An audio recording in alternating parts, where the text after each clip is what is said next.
Hi everyone, I'm Jillian Robredo, an alumna of the Philippine Science High School main campus.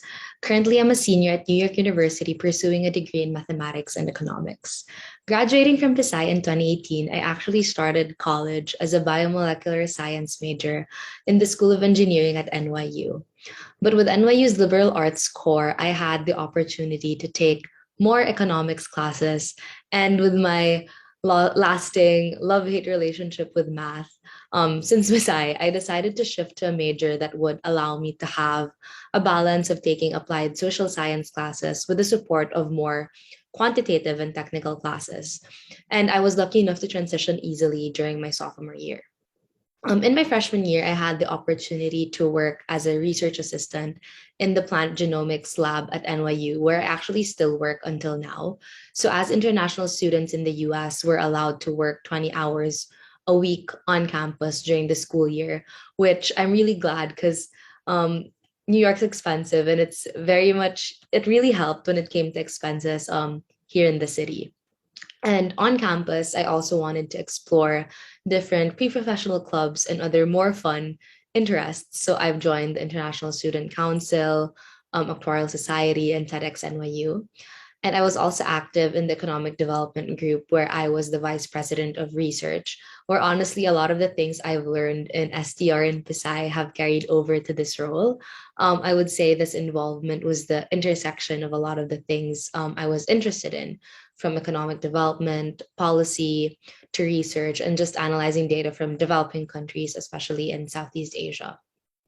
And as much as I wanted to maximize being in NYU and NYC, like everywhere else during the pandemic, schools also closed down.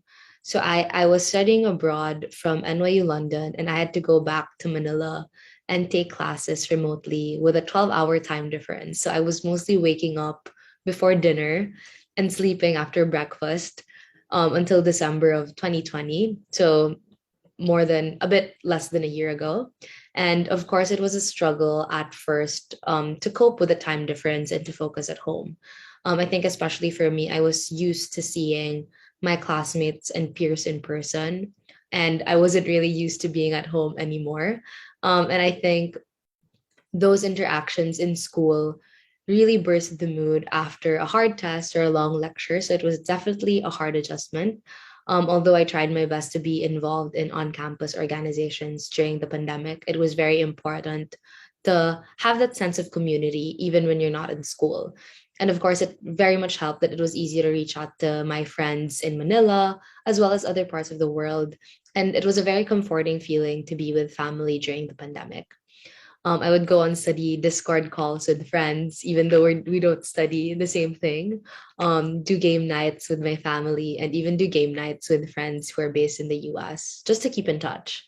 I think that was also the time that I discovered more interests, whether that would be baking bagels or banana bread, and also discover career prospects.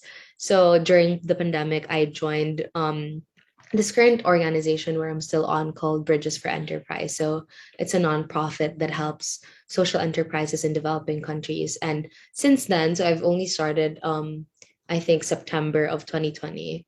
I've worked with nonprofits in Uganda, Mexico, and Kenya, and mostly looking at their business models and strategies during COVID. And I have to say, this was really my most fulfilling involvement in college that I think I wouldn't have discovered otherwise. And I think, throughout all of this, I carried with me what Pisay has innately taught me, not just in academics, but on how to be resilient, especially in trying times. So you do good in school, you do good elsewhere. Sabi nga nila, kahusayan ng isip at puso parate. Yun. Maraming salamat.